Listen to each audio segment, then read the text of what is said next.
Besides Dynamite, what else did you catch this week as far as wrestling So goes? I saw the last 3 quarters of Raw. Okay. Uh, I didn't get to see the very beginning of it, though. I missed the beginning. And so I watched like an hour and a half, I guess. I just didn't see the opening. Yeah. Uh, and then I saw all of SmackDown. We watched some of NXT last night for a little bit. Okay. Not much, but a little bit. It was Trick Williams' match.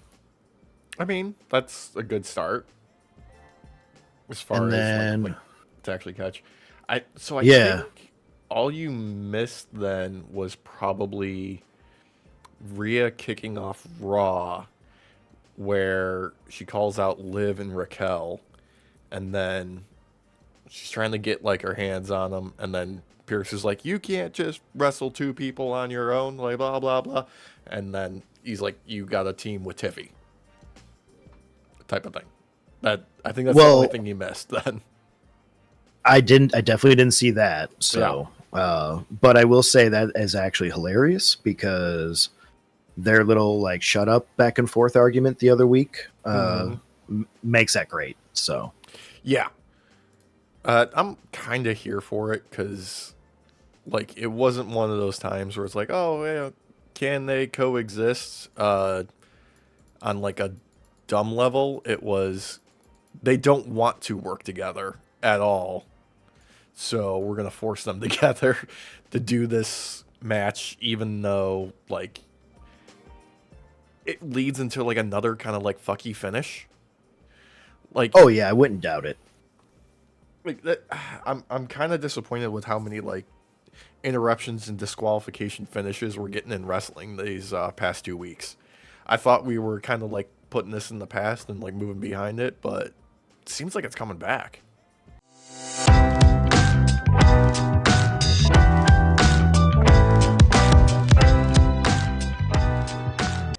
Honestly, I think it's coming up in what, under 2 weeks now as a recording. I think it's like just under 2 weeks. Yeah. They'll be popping up on a Saturday.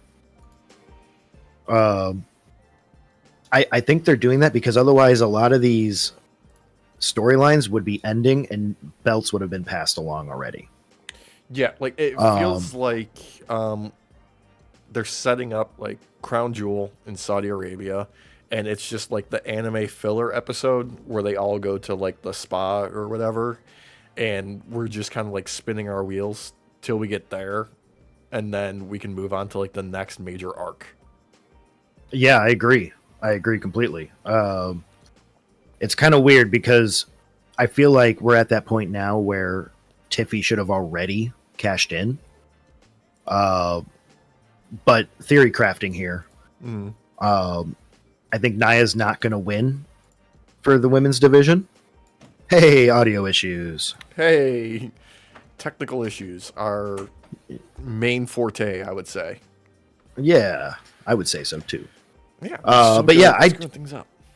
I don't think that Naya's gonna win at Crown Jewel. I think they're setting her up to look weak enough for Tiffy to actually cash in.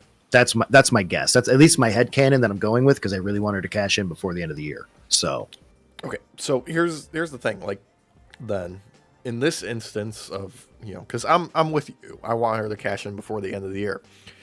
Do you have her cash in at Crown Jewel? no, Okay. I think it will be right after Crown Jewel because I don't even know if she's going to be there. First off, she could be for all we know. She could. But I mean, I would like to see it at Crown Jewel because at least it'll make Crown Jewel more interesting, in my opinion. But I'm expecting it'll be the Raw after, Well, there's or that. SmackDown just after. Well, there's that, but there's also like, I mean, what's the next big show? What, Survivor Series maybe? End of November? Yeah, which is the next one that I could see it happening at. Because I was gonna say if they don't do it, if they don't pull the gun on or pull the trigger on this for Crown Jewel or just after, then Survivor Series has to be the one where she does it. Because like Because we're starting to hit that point where it's going to be too little, too late. yeah, I mean, like I'm happy that they didn't do what they've continually done with the women's Money in the Bank with Tiffy, where they just like immediately like, okay, we gotta cash this in as soon as possible and get it to change hands and not drag this out. Like, I think the longest one before this was like a whole day before somebody cashed in. But I think they've been teasing it just a little bit too long. Yeah, I think they have been too. I'm not. Liv was the one who actually hit Naya with the briefcase. Yeah. There was a moment where I actually thought that it was Tiffy, and that would have been a great moment. It should have happened then. Mm-hmm. I don't know, man. I feel like they are just holding this off, and this has been a problem with the Money in the Bank. Is I feel like it stalls people out because they make them wait to cash this damn thing in when we all want to just see it now. Well, I don't mind somebody hanging on to the briefcase and like teasing it as like a story element. That's fine with me, as long as it like makes sense for the character. My problem in this instance is between Tiffany and Naya is like Naya has been, pretty fucking like aggressive towards Tiffany, and like there's like no reason in character for her to still have her back as like a friend. Oh yeah. There has been like opportunities for her to cash in that she hasn't taken. That is just like, okay, well, why are you making the character an idiot now? Yeah, I agree completely. It's absolutely annoying to me. Because at first it was traumatizing seeing her grab her by the throat and all that, and now we keep seeing it, and it's like we're being desensitized to it, which it's like she has to know what's going on here. Like you need to cash in and stop being near this person because they're extremely toxic, they're volatile, and they're dangerous. Like we all know about how abusive relationships only get more abusive. Yeah. And I'm afraid that that's what we're going to end up seeing be played out until, like, I don't know, maybe fucking Rhea has to step in and save her. Like, especially if they force them to work together, there might be some sort of like mutual, I don't want to say like friendship or respect, but like understanding maybe. Yeah, like some form of like admiration or something like that. Yeah, and then you see Rhea step in and just beat the holy living hell out of Naya. Like, I could go for that. If that's the angle they're trying to do, I'm good with that. Do it now. Yeah, like just do it now. Like, come on. I'm really tired of this like post SummerSlam to WrestleMania, Royal Rumble, like kind of like slow down, where they're like, okay, we gotta wait and like save all the big stories for WrestleMania. Like, wrestling doesn't end. We don't need these like characters that just decide, oh hey, we're not doing anything for like 6 months out of the year. I want to see them like there's opportunities for growth, and we're seeing it now more with Triple H taking over, but he still has like some bad habits from this, where like, okay, look, I know you made a buck ton of money, you got all that blood money from the Saudi government and royal family for Crown Jewel, and nobody gives a shit about it because there's wrestlers that have moral obligations to working those shows. But the least you can do is like, I don't know, like have it mean something in canon. Nobody gives a shit about these belts that you just created for it. Yeah, I agree completely. My biggest question that keeps coming back to me with the Crown Jewel is just why? Like, this doesn't need to happen. It completely ruins the plot with a lot of these storylines because it's just like a wrench in the whole system. Especially because, like, without us going into a whole lot about it, my first thought that comes immediately about all of this storyline wise is if Cody were to lose to Gunther, right? It would make zero sense for him to have the undisputed belt. 0 sense. And vice versa. versa. If Gunther loses to Cody, it's like heat them up against each other to go after a belt that they don't need. Yeah, like, because let's face it, like, okay, you get this. I don't even remember what they named the crown jewel belt, but like, okay, is that a title that you defend? Like, Yeah, what do you do with it after the fact? Like, is it okay? Is it only, like up for grabs at Crown Jewel, like annually? Is that how we're gonna do this? Is this like just something that they're gonna forget again, like when they did the trophy for the Greatest Royal Rumble? yeah. I don't see the point in this belt. I just, it's so convoluted. It makes whoever the loser is so weak that they shouldn't have the belt they already have. Well, not only that, it's like, okay, like I get that the Saudi royal family has paid for these shows. And yes, I know that they got a bigger payday than every WrestleMania prior to it combined. And it's a big money for WWE. And it's all about this propaganda for the Saudi family to make, Saudi Arabia not look like a terrible place internationally. But Khashoggi. yeah, but at like the top of this, there's like this over sense of just kind of like dread involved with it, because usually when they do these shows, there's like, okay, we're just doing these for what the Saudis want to see, and it's usually just like, okay, let's bring Goldberg out of retirement, let's have Triple H, Undertaker, HBK, and whatnot do like just a random old man match because that's who these people want to see that are paying this bill. But now they're converting it into like this non-canon event within like the lore of WWE. Like, it's not even like, okay, we're doing like a side quest here. Now it's like, okay, none of this actually matters, but there's going to be repercussions for the people that are on our regular roster, Yeah, well, I mean, it's basically the horse armor DLC of wrestling, in my opinion. It's If we're going to link it to video games, Yeah. yeah, it's not needed, and it ruins everything else. So I don't see the point. Like, if this actually really meant something, I believe we would see someone become a triple fucking belt holder by the end of the night. You know what I mean?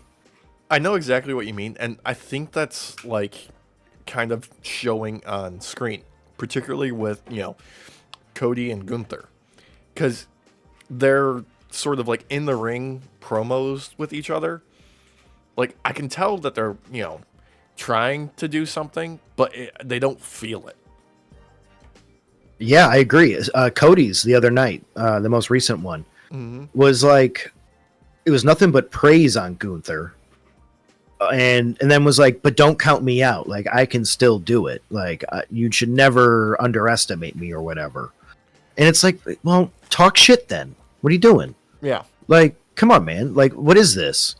Like, either you believe you're going to win or you're not. And if you believe you're going to win, say some shit. Like, come on, Oos. Like, I think it was telling that the most like damning thing that Cody had to say to Gunther was, I've seen how you kind of like operate more or less, and when somebody throws something at you over and over and over again, eventually you start to break. Like, Yeah. he's not selling like, oh, I've got the upper hand on you or anything like that. And he's also not coming at it like, like a Sami Zayn, where he's just like, I'm the, underdog that you can't count out type of thing. Right. Like, what it made me believe was, hey, my Cody cutter takes like 9, 10, 12 times to take someone out. Mm-hmm. So yeah, I got your number, brother, because when you get hit a million times with something, you lose. And that move takes a million times. Yeah, we're going to see like 5 Cody cutters probably at least 3 crossroads in a row before the finish. Mm-hmm. And Oh yeah. the best thing I can say about this is at least the show's on during like the middle of the goddamn day, so you don't have to stay up late to watch it. Yeah, the funny part is like I still don't really want to watch it. Like I know we're gonna end up having to talk about it. Mm-hmm. It just annoys me. It really annoys me. I don't see the point to it because I've been kind of having this theory about the main belts, the undisputed heavyweight and both of the women's as well. Mm-hmm. I believe these are going to become yearly drop the belt type things, and I think Crown Jewel, if it is going to go the way I think it is, where it's only once a year that you can drop that belt, they're going to start doing these belts where even though they won't have the rule that you only drop like the undisputed once a year, Mm-hmm. it'll only be dropped like once a year. So, Well, I mean, let's be honest with ourselves. Triple H really does love like long title reigns. Like that's you know, for better or worse, that's just like a byproduct of his style of booking. And I don't hate it, but there's nothing wrong with just doing like a palate cleanse of like a short title reign. A good version of that is, you know, Braun Breaker's IC run that he just had.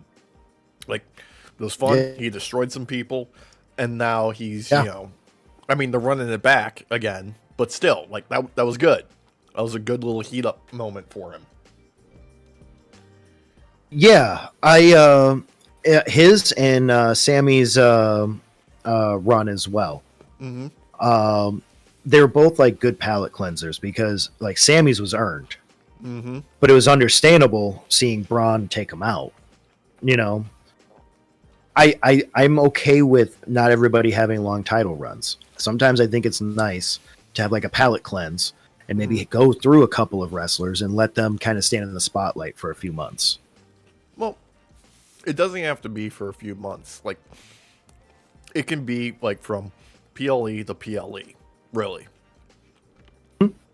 Like, if it serves the story, go for it. You know?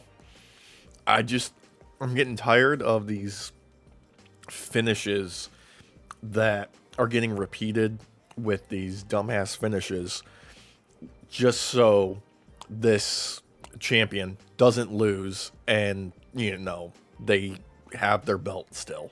Because it has to be on a big show for there to be a title change. Yeah, I think Nia is a perfect example of that right now. Yeah. I think Naomi should have her belt already. I know I've been saying this for a couple weeks, but Naomi deserves that belt. Yeah. Give her that fucking belt. I mean, I think she's probably the best option right now. Because for whatever reason, Bailey has just been kind of like floundering in like the main title scene. It's unfortunate. It is. But this has given Naomi a chance to kind of rise. And she's done nothing but rise since her return. Oh, undisputed.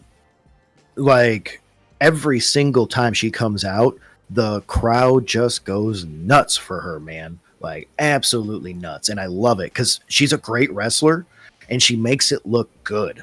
She's a natural out there. Well, not only that, but I mean, she's a certified veteran at this point. Mm-hmm. Like, between what? Her and I think the next longest woman who's been on the roster is Natalia. And unfortunately, like, Natalia hasn't been over in like a decade.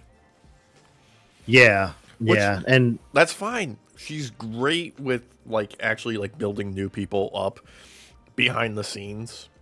Like she's been, you know, described countless times of like how, you know, everybody loves her backstage. She's so good with the younger talents and like just getting them to understand the aspects that, you know, most people don't assume that they would know, like when they're first starting on like TV or when they're first moving up to the main roster. Like, okay, yeah, you can, you know, go between the ropes But if you don't know where the hard cam is, you're screwed. Right. Right. And that's the thing. She's still pivotal. Mm-hmm. Absolutely pivotal to to wrestling as a whole. I think Bailey can be too. Yeah. I don't. I think a lot of the issues start with WWE and less on her. Do I think she's not selling herself enough to the crowd? Yes. It seems like she's not. It seems like she's been a little sloppy lately too.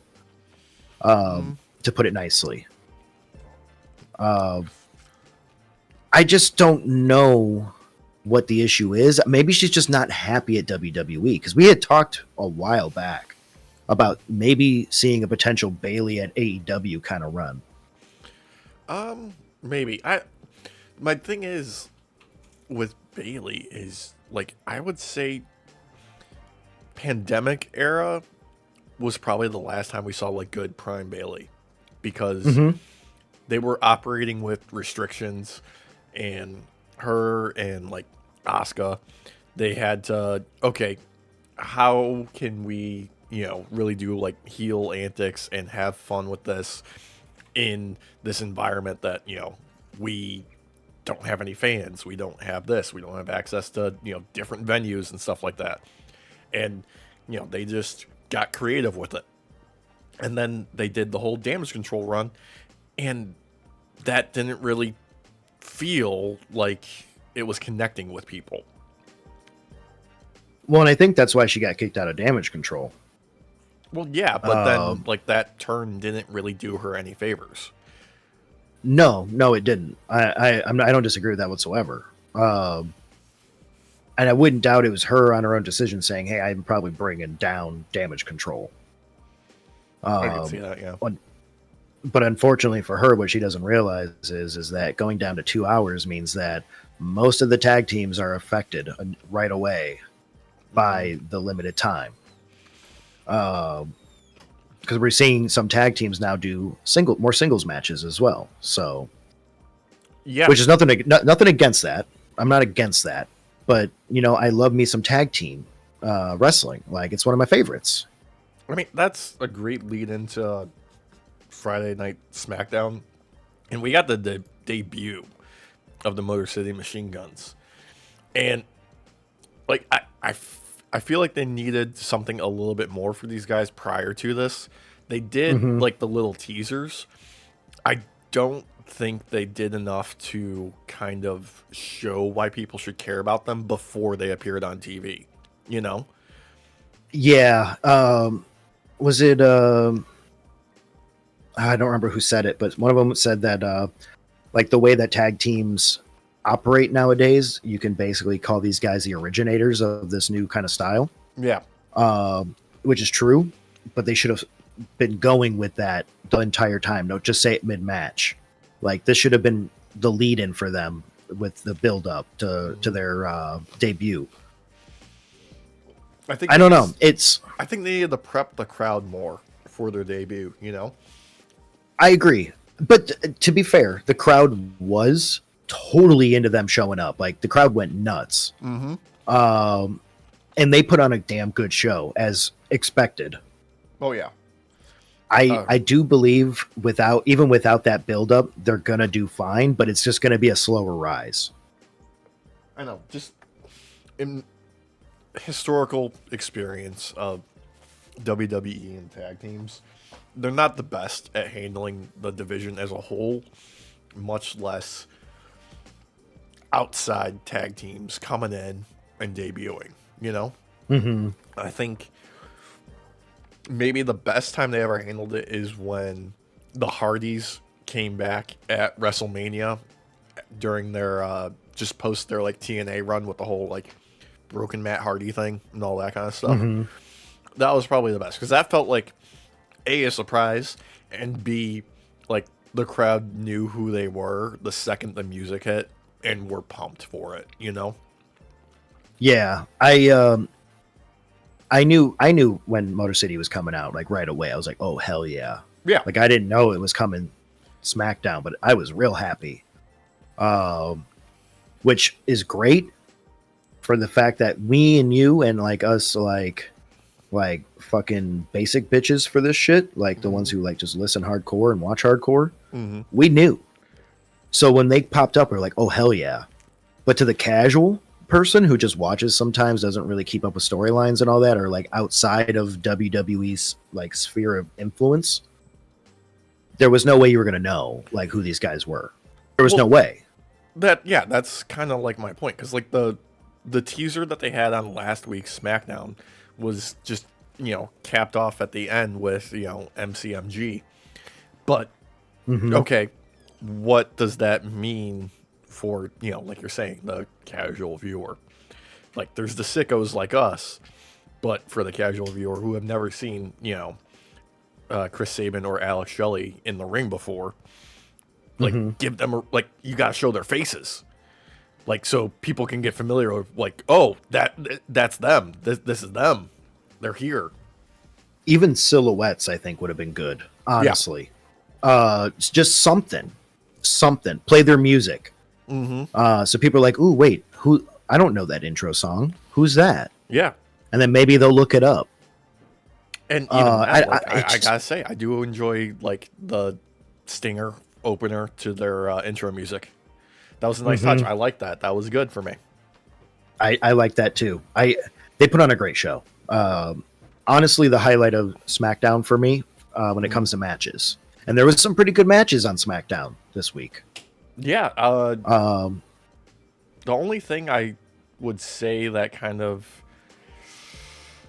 took over a little bit would be like just Bloodline running through the show, which is kind of regular for SmackDown for the past several years at this point.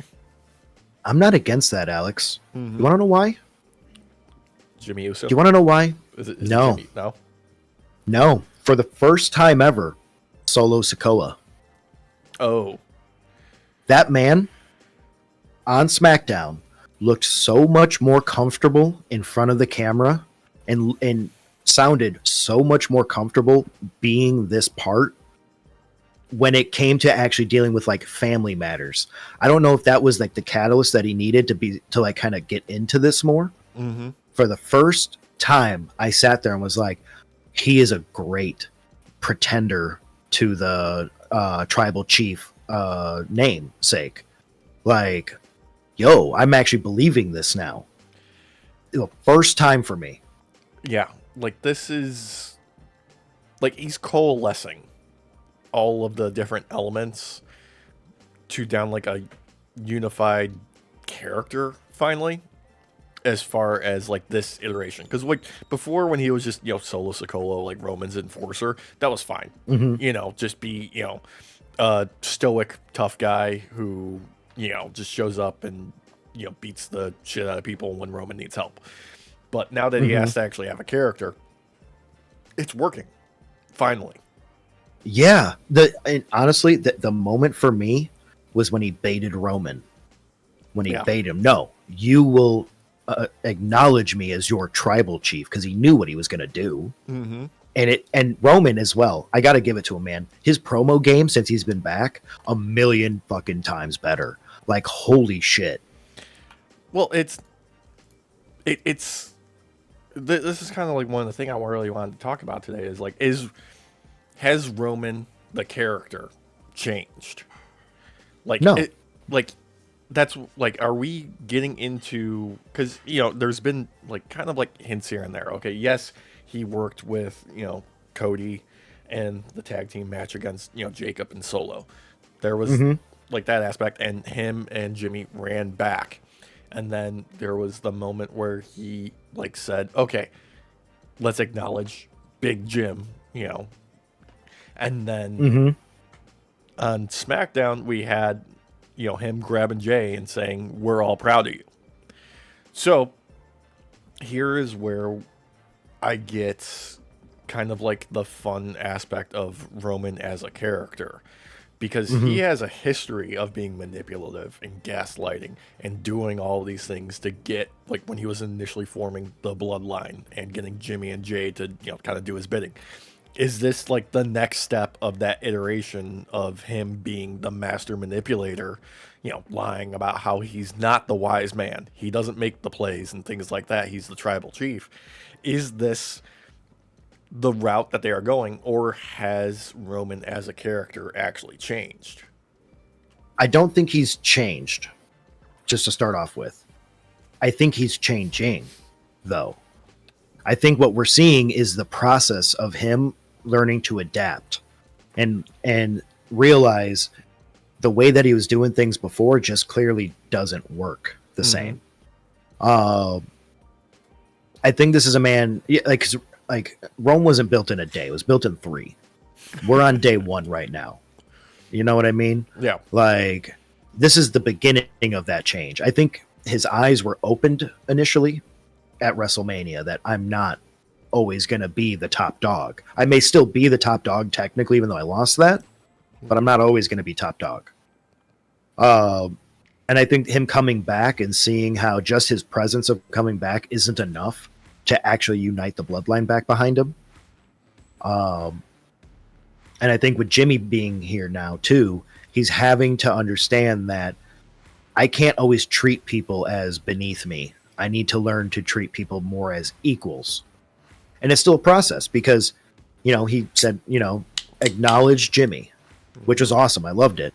But then we see in SmackDown later on in the night for this week where they're sitting backstage and, Jimmy's like right on his fucking shoulder like a parrot. And he's like, whoa, you're not the wise man. And you can tell like he is different, but he's not different yet.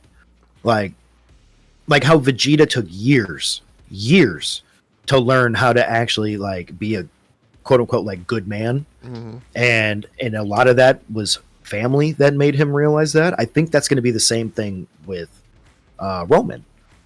Like he said no yeet, and yet now he's trying to actually do some talking with Jimmy, or with Jay rather. I think he's going to have to learn that you can't treat your family as underlings, and you can't treat them like assets. You need to treat them as fucking family. That's the only way he's going to win Jay back, personally. So, yeah, that's like the kind of most interesting thing that's happening in WWE right now, by far, right? Is where does this path take Roman? Like, is this a path of redeeming himself in the eyes of his family and becoming a better person? But what happens if that doesn't pay off? Right? Like, I think we need, like, okay, this is just me, dream booking here, okay? What happens if Roman goes through this entire process? He actually ends up becoming a changed man at the end of it, where he is, treating all the members of whatever his versions of Bloodline ends up being, whether that be, Jimmy, Jay, Wise Man, and Sammy, again, let's say. He reforms, all of his power under them, and they still come up short because, let's say, I don't know, The Rock screws him over, and we get, like, another random, like, Samoan, like, Zilla Fatu come in. And Roman fails again on this side of the tracks. Does that send him spiraling back down the dark path? Like, what if he turns there and starts, manipulating Solo and The Rock and, Tama Tonga and Tonga Loa and, Jacob Fatu? Like, what if he, okay, this didn't work, I'm going to weasel my way back here and I'm going to start playing, the Backrooms Deal style Roman again. I'm going to start manipulating people I know have, like, weaknesses. I could see him falling back into it very easily. Yes. And I think someone like The Rock would definitely trigger that, especially with a loss to him. I do think that during this time, Roman's going to learn new tricks, and he might not want to turn back to some of those old ones once he realizes how well some of these others work, despite maybe still losing. Because, Saiyans, when they are critically wounded and but you don't kill them and they're allowed to recover, they come back 20 times stronger, and then 20 times stronger, and then 20 times stronger. And Roman's kind of on that kind of route right now where we're seeing his rise again, but this is a way more legitimate, like, I don't want to say by the books, but like standard kind of rise that I would expect to see him do in this situation, where he's going to have to adapt, he's going to have to learn. And maybe, yes, he's manipulative about it, but sometimes a fake smile becomes a real one. Yeah. I've been noticing a lot in Roman's face when he's been talking, both like in the ring, backstage, and stuff like that. He's doing a lot more like I don't know what you would call it, because they're not like the micro expressions. They're more like he's twitching at something underneath, like he's suppressing something. Yeah, I think he's in a constant battle right now with his old self and what he's trying to become. Because I don't think he would have asked Jimmy for help if Jimmy didn't come out to help. And I think that was kind of like we'll look back at this as like when Jimmy came out to help him, that was kind of like the turning stone for him to realize there is a way I can do things differently. Yeah. Like Jimmy came to help me because he thought it was the right thing to do. Maybe if I start doing things like that. But obviously, he's still the tribal chief. He's so used to doing things a certain way that it's going to take a while to break it. So suppressing it makes sense, and I think it sells it more, personally. Yeah, the X factor that is going to really be telling when it finally appears is like the one person who never lost any faith in Roman, the one person who's always been in his back, who's always been right there next to him is, Paul Heyman, the wise man.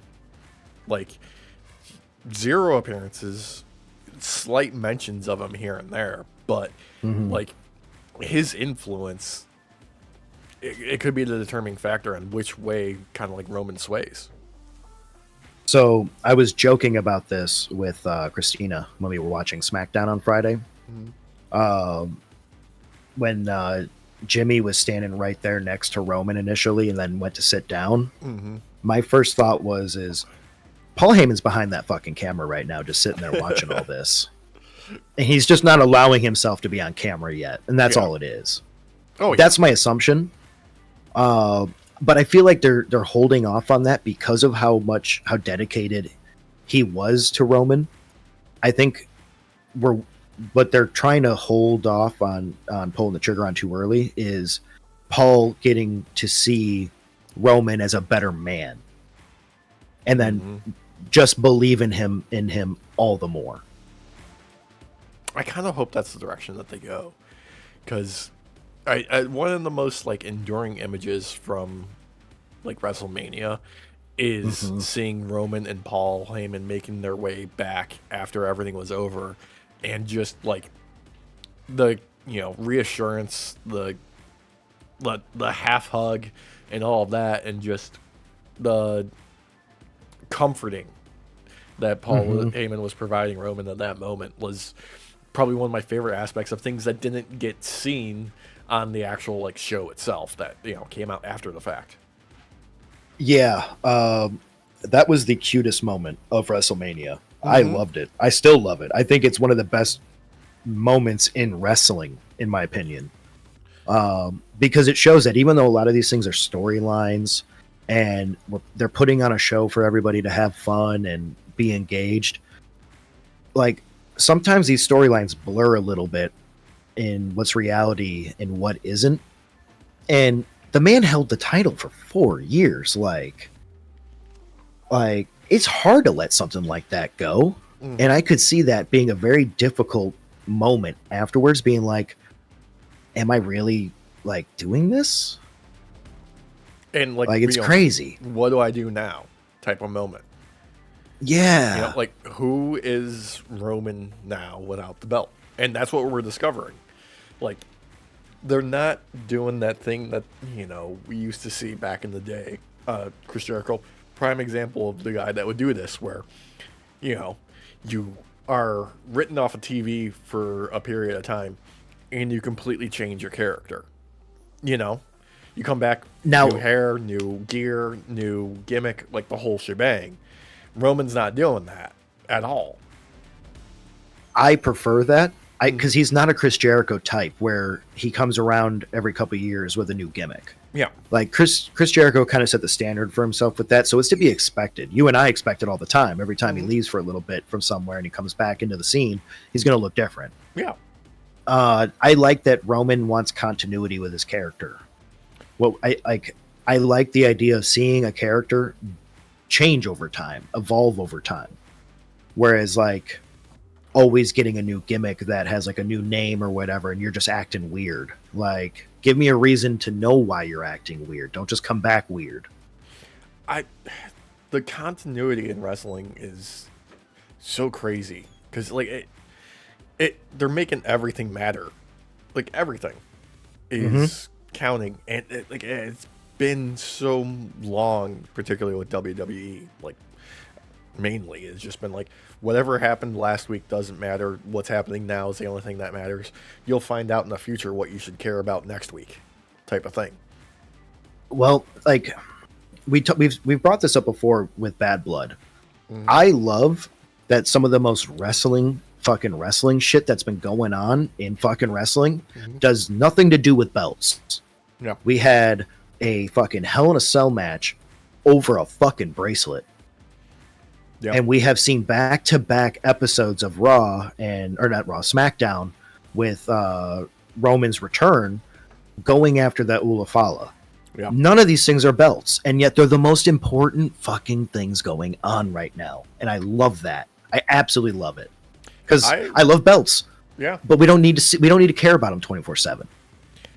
Like, not only that, I really loved, was it Jimmy who said, like, the Ulafala isn't something that, you can just take it.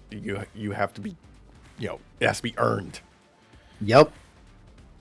You have to be, like, basically voted in to take that spot. And I like that, because even when Roman grabbed it, when he technically acknowledged Solo, and then it turned into kind of a battle,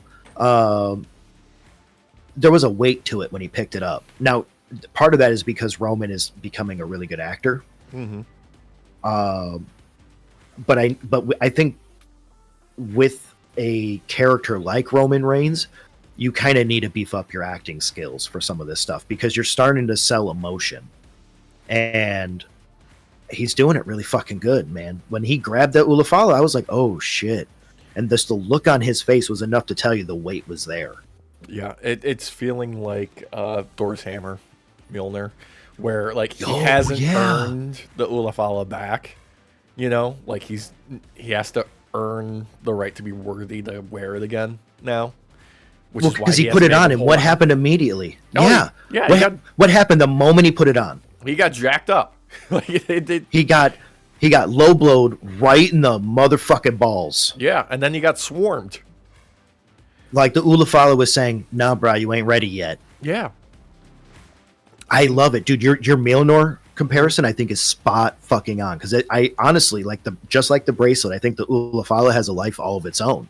It's become its own character in wrestling, and this is the type of shit we need in wrestling right now. Yeah, because like I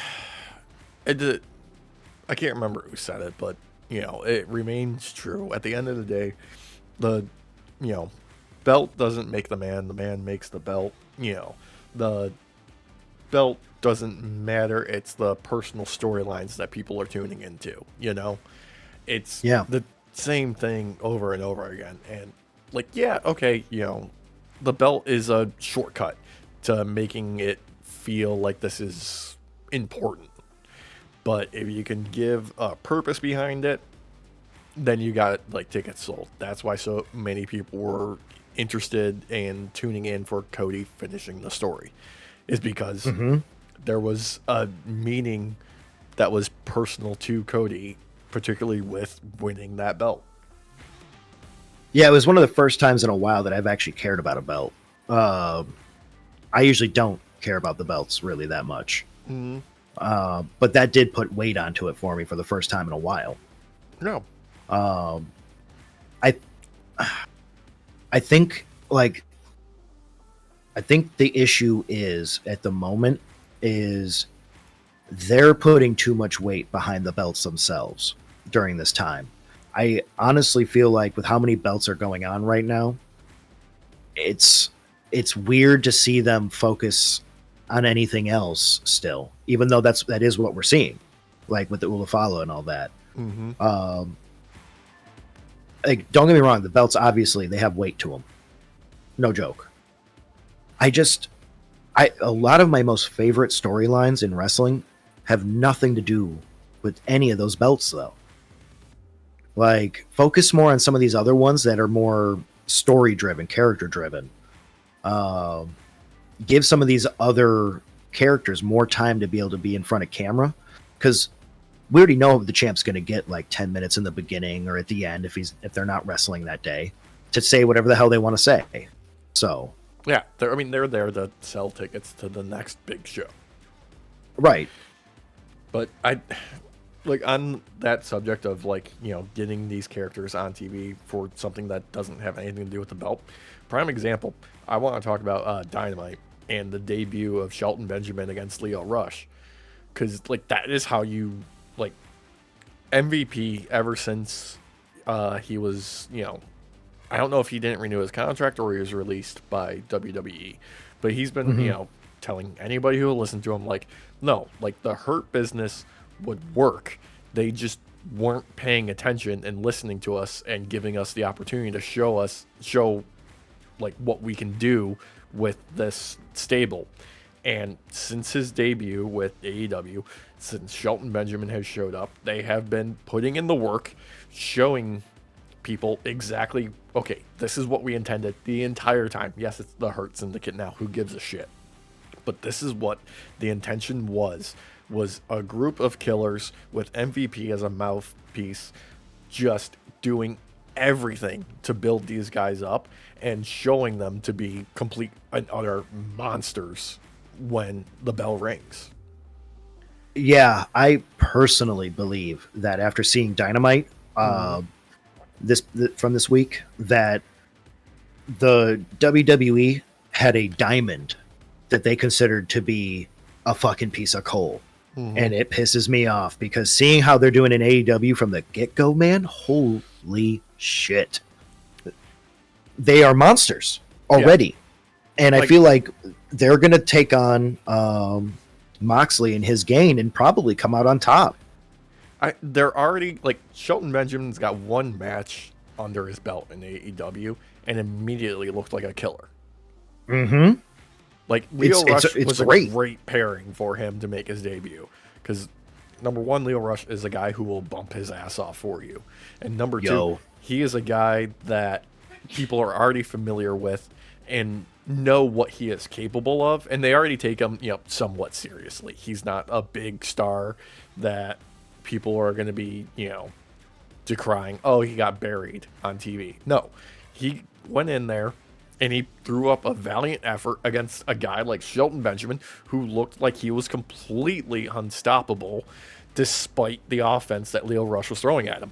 I mean, that dive to the outside where Shelton just leaped up and kneed him in the face as he was trying to come through the ropes was magical.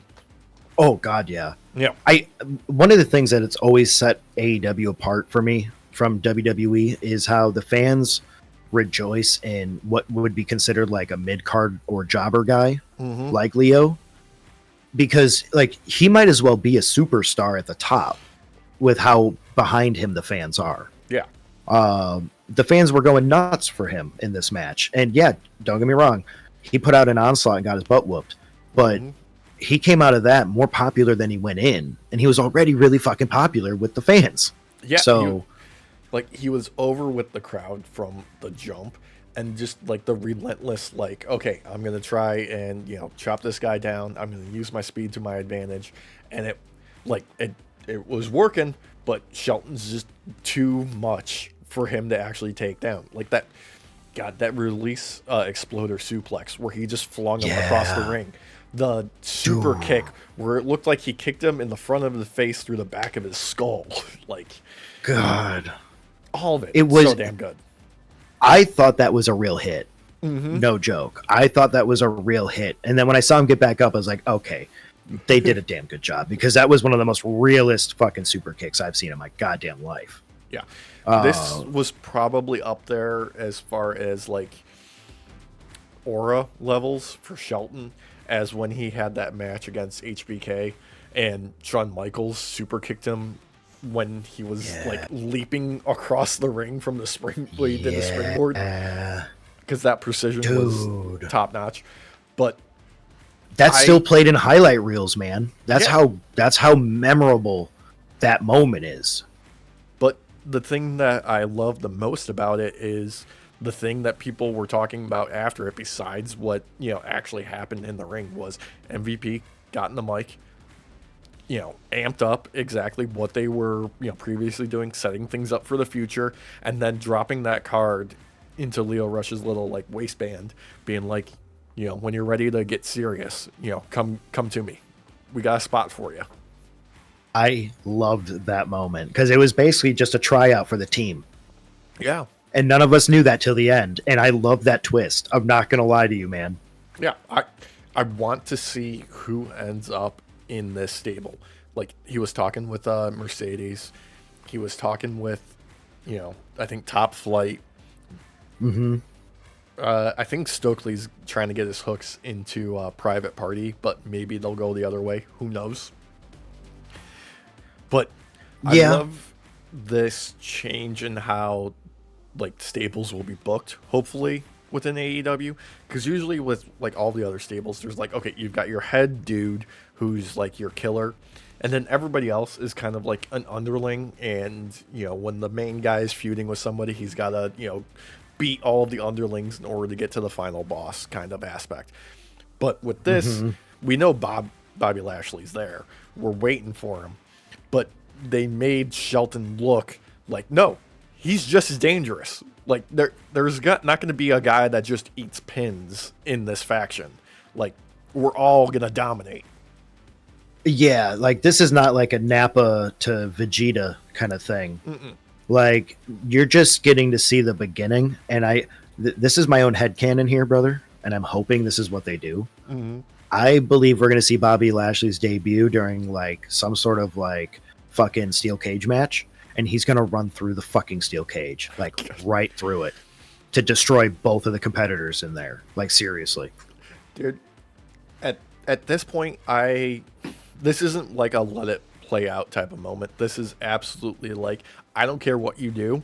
I just want to see it. Because you could have Bobby Lashley like erupt from underneath the ring in the middle of a match, and it would be, goofy and campy, but it'd be amazing at the same time. You could have him run through the Tron at the top of the ramp and surprise somebody as they're making their entrance. I'm all for it.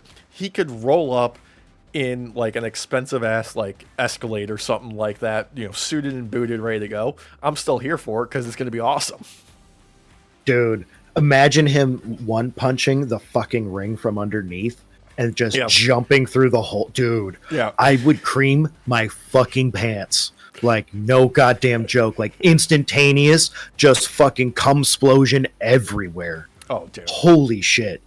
I just want to see him in debut. I need to see him destroy someone, because I get the feeling what we're getting built up to is old school Bobby Lashley, man. Like, just a fucking monster. I already know what match I want to see. Maybe not his first, but one of his first. And it's a repeat of what they did with Keith Lee. But I want to have Shelton Benjamin and Bobby Lashley teaming up against Private Party.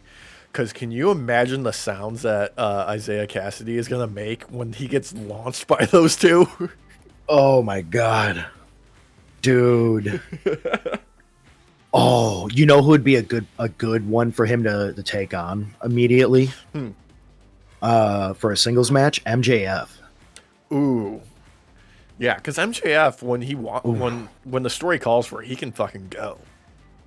Yeah, dude. And I think pairing him up against someone like Bobby Lashley, that's just going to force him to work like more quickly on his feet. Mm-hmm. I think we're going to see...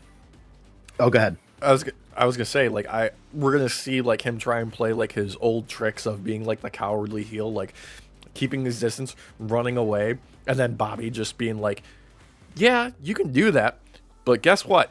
I'm fast enough to catch you," and just surprise him. Yeah. Meet him on the other side of the ring, Mm-hmm. like running alongside him, but still going past, and then turning around and stopping him, dude. Yeah, on your left, dude. Oh my god, I would love that. I would love that. Yeah. I feel like MJF would be a great, like, one of the first like 10 matches for him to do. Uh, uh, I would also like to see a return of Luchasaurus and have him face Luchasaurus as Luchasaurus. Yeah, not Kill Switch. Yeah, yeah. Yeah, all that would be good. Either Shelton or Bobby eventually has to go up against Hangman. Yeah. Yeah, especially with them crazy eyes he had on Dynamite. Oh, dude, the end of the show. So, Them crazy eyes, brother. yeah, there's a bit of speculation about what actually happened there, and the general consensus is that Kip Sabian was early on his mark. He was supposed to come out during the second spear, and he went for the first, and that caused Hangman, because he was supposed to follow Kip out there. So that's just what happened, like just a order of operations mix-up. Okay. So I was wondering about that, and my first actual thought was that it wasn't him going too early, but the moment he had, like, there was a botch or something, and then he went with whatever they did, and he was like, "Oh shit, I'll go back." Yeah, I didn't understand the situation, but I was totally confused in the moment. I'm not gonna lie, because they kept cutting to the camera of looking at Adam Page laying there like with crazy eyes, going, "What the fuck am I doing here?" yeah, but I love that moment. Like that, dude, that fucking cracked me up. It sent me.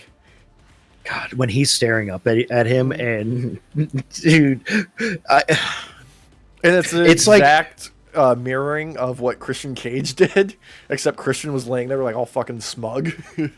dude, it reminded. Okay, so he's such a dad, because it was like he was like looking down, like, oh, so that's what it was, and Paige was looking up at him like, am I in trouble? Did I do wrong?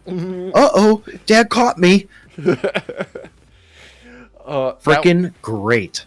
That was probably like my third favorite moment of the night. First moment obviously was, Shelton and Leo Rush going at it, but my second favorite moment, I'm sure you can guess what it is, because it involved Mox. Yeah, I thought this was it. Yeah, Action Andretti going for, the springboard off the ropes, and Mox saying, "Fuck your flippy shit," and just forearming him in the back of the head midair. Yeah, that was wild. It was wild. That was wild. It was so, like, perfect, though. Like, it suits Mox's character perfectly, and it kind of, like, just adds to, like, the ethos that he was expressing in these promos of, like, no, you're all too busy dancing. You're all too busy celebrating. What is there to celebrate? What is there to dance for? You're not doing what we all came here to do, and I'm remaking AEW in my image. It's kind of weird, because, like, the fans, there has been a revolt against Moxley's stable because of the whole skinhead thing, which I understandable. Like, no hate on that of hating it. Like, I get that. But I love that they're still using Mox and his stable to then, in a sense, be the voice of the fans and be like, nah, y'all dancing around too much. We need to get more real. Like, it's a weird double conundrum to me. Because that promo where he had said that, like, you're all not taking this seriously enough, we need to be more than just a dance group, was very much like the voice of the fans and him speaking for them in that moment. It felt like that to me. Yeah, that's kind of like the whole, like, basis of this character, because you can see it even in, like, the word choices that he has in the promos of, like, there's this, like, hypocritical nature to him, and this clash of ideas in, like, the way that he wants AEW to be and how he's going to get there. Like, the particular line that stands out to me is, like, I will burn the forest down and build a new one. Like, that doesn't make any sense, really, but it also at the same time kind of, like, tells you everything you need to know about this character. Like, he is willing to do whatever it takes to get what he wants, but the way he wants to go about it doesn't really produce results in the way that you would want the results to be taken. I'm doing everything I can to destroy this, and yeah, there'll be something at the end. But is that actually what he wants? Is he just trying to burn it all to the ground, really? Well, okay, so we saw the reaction from some of the wrestlers after that, behind the scenes, with the camera crew. And they were pissed, like just fucking going nuts. And I feel like there's an inadvertent moment here that I'm hoping they realized, but they could make a whole stable out of this, of these guys that are out there to stop Mox, of just a ragtag group of misfits, like fucking Guardians of the Galaxy type shit. Like, I don't know, man. It just, like, when I was watching them get pissed off in that moment, it very much gave me that kind of like shitty Justice League kind of vibe. Who, like, it's not the Justice League we need, but it's the fucking Justice League we got. So this is what we're going to use. But I'm not saying that in a bad way. It's the West Coast Avengers. Yes. Yeah. Like, it's badass, and it's also like on the mark where it's like these random dudes are all of a sudden starting to team up. Like, I feel like they have a moment here to do that, and they should, because as much as the fans are not with Mox because of the whole skinhead kind of vibe and all that shit, like, he is still right. Like, there needs to be some change in AEW. Like, something's got to give. I don't even think it's the rejection of, like, that skinhead vibe anymore. I think it's legitimately just a rejection for, like, the way that they handled, like, Danielson's retirement sort of thing. I think, like, people are, like, that's like a raw nerve for the fans. Like, they still are like, you took Danielson away from us. Like, you took the greatest wrestler in the world away from wrestling. We hate you for this. There was a moment where I thought this was all kayfabe when we were talking about it, about him retiring. Yeah. There was a moment, but then it became official, and I was like, no, this is real? Like, this is okay. Like, what the fuck? So I do get that sentiment. I really do, because I feel like we'd still have a Danielson run going on right now otherwise. Even though we know behind the scenes, he needed surgery and such. He needs to recoup, and it's just becoming too much. Yeah.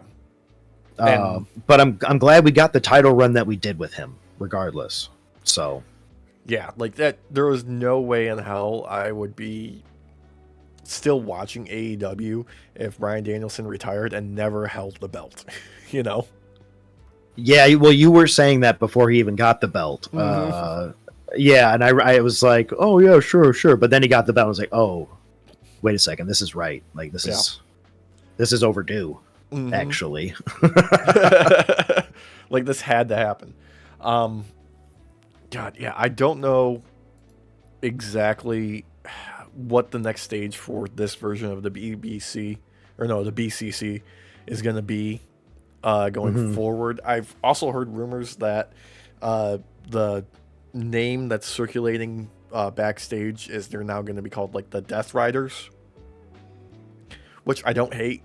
I don't hate that. Yeah, I don't hate that. But there's, like, a couple other things from, them in particular that I just absolutely fucking loved. Number one, Pac still being the guy that is always in his gear. He doesn't have any other clothes. He is always full gear ready. And number two, little Johnny Hungy, little John Silver, running after the truck after the backstage beatdown, just sprinting like his life depends on it.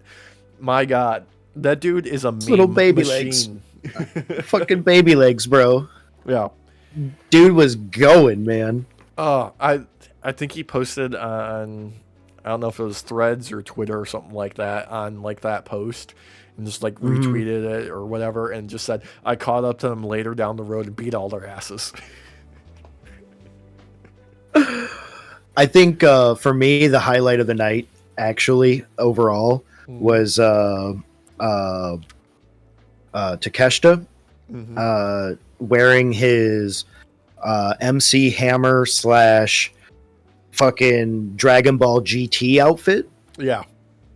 I was here for it. I laughed at first, and then I was like, wait a second, this is a fucking vibe, bro. Yeah. Like, if you ever thought like Dragon Ball Z clothes wouldn't work in real life, check him out from fucking Dynamite with that leather jacket, the black fucking parachute style pants, and those fucking high top Jordans or whatever, bro. Those Nikes. Like, bro was dripping. Yeah. Dripping. Like, he's been rocking those pants paired with like a Gucci belt for the past couple of months, and I'm kind of here for it. Oh, dude. And then his promo work, like, obviously, you know, English, not his first language, doesn't fucking matter, bro. Doesn't fucking matter. He only needs to say, like, 2, maybe 3 English words, because I think we only got 3 English words out of him in this promo. Didn't matter. The entire crowd going fucking nuts. Yeah. Going nuts. I love how behind him they are right now, because I am too. The dude's a great fucking wrestler. Oh, yeah. But I love that I do not have to hear English and just be like, yo, bro, I don't know what you said, but I'm with you, bro. We're doing it. Yeah, dude, like, I've been in Takeshi's camp since day one, since he debuted at AEW, and I've just been waiting for this moment, basically. Like, I was said first week, like, need the strap a rocket to him. Strap a rocket to him. Like, this dude is a star. Like, he is a headlining main event draw in between the ropes. Do whatever you gotta do to make this guy, you know, a fucking champ. I honestly feel like we need to see a long title reign from him. I think it would really... I know I spoke earlier about how I'm not always with long title reigns. Yeah. But I feel like someone like him deserves to have a long title reign. I think he could really help set the standard in AEW. Yeah, he is the guy that they should just have wrestled every fucking week. Yeah. Be the workhorse. Yeah, every week he is putting on a fucking match, and he's knocking out of the park, and then do something with, like, Callis of being like, don't go down this path. I saw this path with Kenny when I was in his corner, and your body will break down and give up on you eventually. And Takeshi being like, no, fuck you. I'm a goddamn fighting champion. I'm gonna, you know, prove I'm the best, and you can't stop me. And just, like, make that his character arc for when, you know, he turns face. Oh, and then instead of like just dropping the belt to someone, he'll have a Goku moment where he'll have a heart condition, so he's got to stop. And then people just take the belt, and then he'll return and be like, haha, just fucking kidding. I don't have a heart condition. I'm taking my belt back. And then rises back to the top again because no one ever stripped the belt from him. Yeah, damn straight. Dude. Munching on some Cinnabon on the way up. Oh, God. You know, probably the strangest thing on the night, though, for Dynamite at least, was Adam Cole and MJF. Like, they switched back. Okay, so Cole's a face, Max is a heel. I'm kind of hoping they kind of speed through this, honestly, because we got what we needed out of this back at Wembley when they main evented. Right. I agree with this completely. Yes. I think it's time, like, both of them move on and, like, do something else, because they're both too good to be tied into something that, you know, is confusing, and, like, the positions don't really make a lot of sense, and they've gone back and forth, and it was kind of like a wet fart when they did the initial turn, and it doesn't work. So like I love these guys too much to have them weighed down by this. Let's put the fucking, like, you know, hit the Nas, power through it. Let's move on to the next thing. I agree completely. I think we've already had our fill of it. Let's move on to something new, because there's no point. It's a rehash of, like you said, a wet fart. And when you rehash a wet fart, it don't smell good. Yeah. So. And don't get me wrong, I think whatever, like, blow-off match they have will be phenomenal. I just, like, and I know you can, between the two of them, they're so very fucking talented that they can make, you know, people care about it. But I want to get past it, you know? That's all it is to me. I think storyline-wise, I'm done. But match-wise, it'll be great, because we have two, like, hyper-competitive professionals going in there and showing off, so... Like, they never cease to entertain. I'm done with this part. Yeah. Like, we need something new. Yeah, nothing against the two of them. I think just the storyline doesn't work. I think they can make the promos work, they can make the matches work, but just as like a story, I don't care. Right. Yeah, that's Exactly. all it is, and you know, all the power to them to get through this. You know, hopefully, they at least get something cool out of it. Right. You know, I'm hoping so. Yeah, I'm mm-hmm. hoping so. But we'll have to wait and see, though. Like, Mm-hmm. I need that a new. I need something new for MJF because I feel like they've been floundering with him for a bit. So Yeah, I think I know what the problem is as far as like where his position is currently, because he's definitely top level guy, absolutely undeniable, fantastic.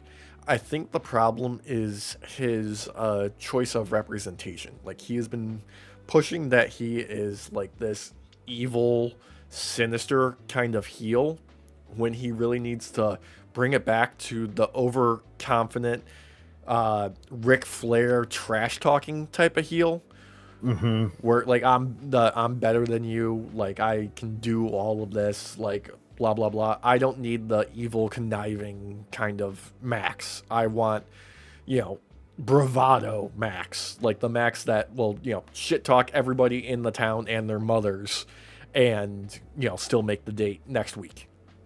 Right. I prefer the Ric Flair type of MJF as well. Mm, I'm in full agreement on that because I feel like he's at his best when he's shit talking you, even though you might be hitting him in the face in that moment. yeah. Like, that's the version of Max I came to love, and I feel like this is the type of character where you don't need to alter it to the point where you're like something sinister. Mm-hmm. You just need to keep good storylines popping up. You don't have to evolve this one a ton. Yeah. By all means, MJF is fantastic as a heel in like any role. I don't prefer the mastermind heel. I prefer the shit talker. Same. Yeah. Same. I think it works best. Mm-hmm. I'm trying to think of like what comes up next as far as like AEW goes. We got the Fright Night Dynamite, which Mm-hmm. is shaping up to be a banger, even though there's only been like 2 matches announced, and it's like Shelton versus Swerve. Sold. Yeah. Done. Don't care what else is on the show. I'm watching it, type of thing. Yeah. Yeah, I'm excited for that one. I think Swerve's going to help put Shelton over even more on Dynamite, personally. Yeah, I feel like we're getting Hurt Syndicate all the way for a while. So I hope so. And God, shout out to Swerve for rocking the Mass Effect jacket on TV. Like, I did not have that in my bingo card for 2024, but I'm here for it. He's going And I down the love that he's Paragon path. and he's pulling a Vin Diesel as well, and he's like, it's all about family. Yep. Like, you ain't coming for me and my own, brother. Like, Mm-mm. there's no split down the middle here. Me and him are on the same page. Oh, It's Yeah. good. It's good. It's going to lead into some good rivalry moments, and I have a feeling we'll have a card put in Swerve's belt line as well, and he ain't going to take him up on that offer. yeah. Like, if Swerve can move after the match, he is going to pick up that card, turn towards the camera, tear it in half, and just throw it away. Or That's- eat it. Or that too. Yeah, If he was Big Bill, he'd wipe his ass with it. true. Yeah. If he was Jake the Snake, he would wipe his snake's ass with it. That's true. Yeah. Mm-hmm. Mm-hmm. Yeah. God damn. There's not too much else going on. This was kind of like a light week as far Yeah. as like wrestling goes, but there is like some interesting stuff happening. There's a rumor circulating that WWE and Netflix are producing like a behind the scenes documentary, Oh, okay. which that could go one of two ways. I feel like, because there was Yeah. literally just like an article yesterday that was posted about like what it's like working backstage at WWE. Yeah. Yeah. Yeah. Yeah, I don't know how that's going to go. I have a feeling it will be illuminating, to say the least, though. Yeah, let's hope so. God, there was also one other thing that I did not understand at all this week. I think it was during Battle of the Belts, which was after Collision. Hopefully, this is the Hmm. last Battle of the Belts they have to do because it was like a contract thing with TNT or TBS or something like that. Mm. It was the Undisputed Kingdom confronting the Beast Mortos, and like it just didn't work. Like they were like Beast Mortos like should not be like a comedy wrestler in my opinion. There was like talking about him like, oh, you're fisting two other dudes and you did it without us, and like they gave him like a plate of like meat and he was like he had like a little bib in and stuff. It just like it was silly. It was the wrong people to do it with. That's all. That's so weird. Yeah, it was really just like out of left field type of thing. Yeah, that's jarring. What the hell? Yeah, I think you can find it like somewhere. It might be on like the YouTube or something like that, so you don't have to watch all of Battle of the Belts because unfortunately, like nothing ever happens on those shows. True. Yeah. True. Or Hulu, because I've noticed that I can watch everything on Hulu now. So. Oh my god, dude. Okay, so I got a gripe with Hulu right now. Hmm. Dynamite, right? They had the Hmm. overrun, and you know I record all of the episodes of Dynamite so that way I don't miss anything. And if I can't Right. watch it live, I can watch it back later. I had started Dynamite like a half hour after it had already started airing, so I was watching it from the beginning. By the time I got Hmm. to the main event, it cut off the end. It cut it off at exactly 2 hours and didn't record the overrun. Are you kidding me? Yeah, I am not kidding you, Oh, that's bullshit. dude. Oh. I was so upset about it. I was just like, I literally like got up, went to my bed, and just like, I'm not checking anything. I'm not gonna look for it. I'm just gonna wait for tomorrow when I can watch like the whole thing again. That's what I'm gonna have to do. Yep. Yeah. Yep. Because I watched Dynamite on Thursday. Yeah. Yep. Mm-hmm. It was easy for me. I couldn't watch it at the moment. I was too busy. But yeah. A lot of these I wait till the day after sometimes if I have to. But then I also do miss some of those things that they edit out with WWE. So it is what it is. Yeah. And like sometimes they edit out the picture-in-picture on Dynamite. They do. Yeah, Yeah. they did that this time. I didn't get to see any of that. And sometimes there's shit that actually happens during those. Exactly. It was annoying. Like, come on, let me fucking see it. Do the picture in picture for me. Yeah. Come on. I know you have the ability to it. Come on. You already got paid by the fucking, sponsors for airing those commercials during it. Just they'll be happy. You don't need to replace it. Just let's let it be. Let it Just do let it it. be. Let me see. Oh man. But you know what? I feel like that's a good place to wrap it up this week. Once again, I want to throw out there for the night shift that's listening, reminder, because I'm going to keep doing this until I see it. If you go to a broadcast show, pay-per-view, TV, weekly, whatever, with a night off themed sign and or a night off piece of merchandise on your person, and you get it on TV, send us it, tag us online on the social medias at nightoffpod, or send us an email with a screenshot of it at nightoffpod@gmail.com. Yep. That will get you a friends and family discount on the store in perpetuity. Which is big. That's big. That's a decent discount right there. Yeah, it's substantial. And maybe I'll have something else in the future for the folks that do this more than once. We'll let you know. Hey. Yeah. In and when that time comes, I will let you know. Until then, thank you so much for joining us. Remember, like, comment, share, subscribe, do all the engagement. Merch is in the description below. And, go out there and enjoy some wrestling. Until then, we'll see you next week, Night Shift. Let's say good night, Derek. Have a good night, everybody. Peace.